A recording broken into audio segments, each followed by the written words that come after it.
Hi అండి, welcome to నివి trend. ఈరోజు మనం మా హస్బెండ్ చేసే చేపల కూర రెసిపీ చూద్దాము. ఎన్ని డేస్ నుంచి అడుగుతుంటే ఈరోజు చెప్పారు. ఆఫ్టర్ 6 years మ్యారేజ్ అయ్యి ఎప్పుడు ఆయనే వండుకుంటారనమాట. అన్ని కర్రీస్ కాదు, ఫిష్ ఒక్కటే ఆయన ఫేవరెట్ కాబట్టి. సో ఇప్పుడు మనం రెసిపీలోకి వెళ్ళిపోదాం. ఫస్ట్ ఒక 3 ఆనియన్స్ తీసుకొని బాగా కాల్చుకోవాలండి. అది పుల్కా చేసే స్టాండ్ పైన సరే, డైరెక్ట్ స్టవ్ పైన పెట్టుకోవచ్చు. తర్వాత ఒక 4 పచ్చిమిర్చి, దాని తర్వాత ఇంకో ప్యాన్ తీసుకొని మనం 3 స్పూన్స్ జీలకర్ర వేసుకుంటున్నాం. తర్వాత 1 స్పూన్ మెంతులు రోస్ట్ చేసుకొని అవి కూడా పక్కకు తీసుకొని ఒక 4 స్పూన్స్ ధనియాలు వేసుకోవాలండి.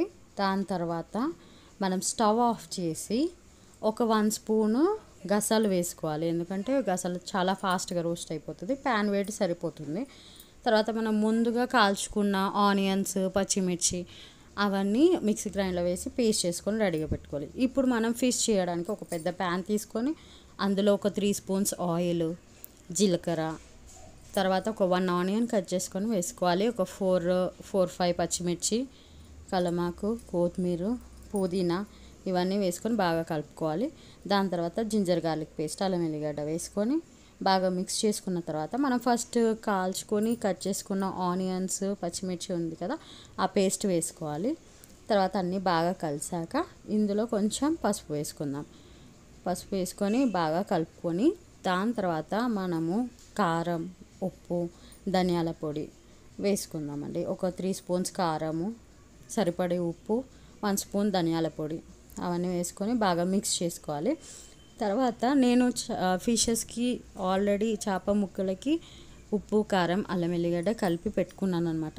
అవి పెట్టాను. యాక్చువల్లీ మేము తీసుకుని 3 kgs, కానీ ఫ్రైకి పక్కకు తీసాం కాబట్టి ఒక 1.5 kg ఉండొచ్చు.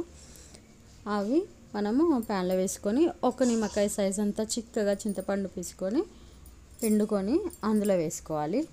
దాని తర్వాత మనం ఫస్ట్ వేయించుకున్నాం కదా ధనియాలు, జీలకర్ర, అవన్నీ పేస్ట్ చేసి ఆ పేస్ట్ కూడా వేసుకొని తర్వాత మనము కొంచెం సరిపడా నీళ్ళు పోసుకోవాలి గ్రేవీ కోసం.